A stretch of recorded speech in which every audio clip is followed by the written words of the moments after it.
الحمدللہ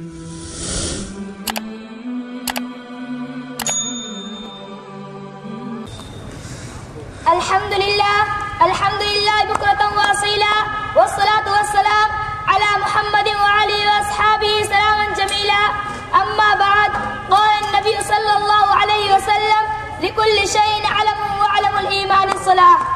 محترم حضرات، میں نے ابھی آپ کے سامنے ایک مختصر سی حدیث پڑھی ہے جس کا ترجمہ یہ ہے۔ سرکار دو عالم جناب محمد رسول اللہ صلی اللہ علیہ وسلم نے ارشاد فرمایا ہے کہ ہر چیز کا ایک نشان ہوتا ہے اور ایمان کا نشان نماز ہے۔ محترم حضرات، دنیا میں بھات کے لوگ اور قسم کی پارٹیاں ہیں، کوئی عربی ہے، کوئی ایرانی، کوئی فرانسی ہے تو کوئی جاپانی، کوئی چینی ہے تو کوئی ہندوستانی، کوئی افغانی ہے تو کوئی پاکستانی۔ اسی طرح آپ کے ملک میں مختلف پارٹیاں ہیں، کسی پارٹی کا نام کانگریس ہے تو کسی کا کمیونسٹ، کسی کا جنسی تو کسی کا سوشلسٹ۔ باوجود یہ کہ ان تمام پارٹیوں میں آپ ہی کے جیسے کھاتے پیتے انسان شامل ہے، مگر ان کی الگ الگ نشانیاں ہیں۔ آپ انہی نشانیوں کو دیکھ کر معلوم کر لیتے ہیں کہ فلاں کہاں کا رہنے والا ہے یا فلاں کس پارٹی سے تعلق رکھتا ہے۔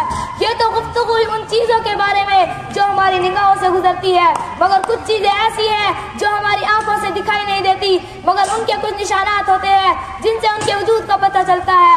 مثال کے طور پر ہوا دکھائی نہیں دیتی، مگر جب پتیاں ہلتی ہیں تو پتہ چل جاتا ہے کہ ہوا چل رہی ہے۔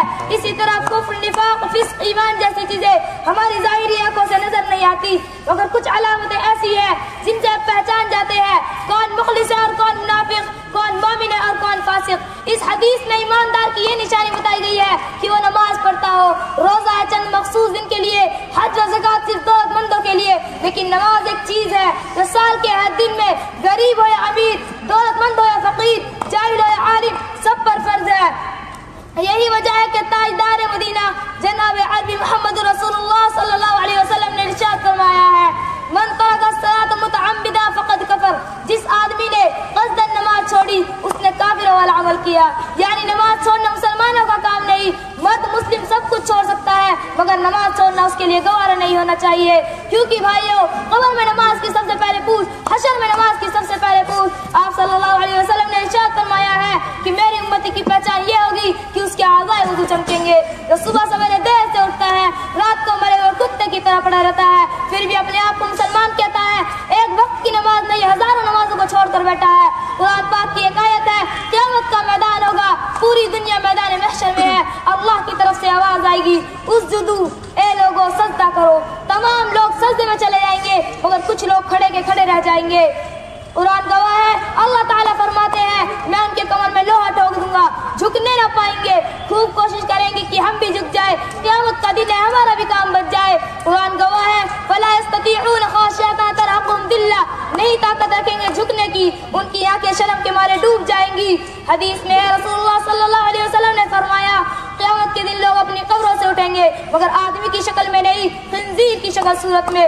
لوگ کہیں گے اللہ جانور تو سارے مٹی بن گئے، یہ کون لوگ ہیں؟ جواب ملے گا یہ ہے نماز کو چھوڑنے والے۔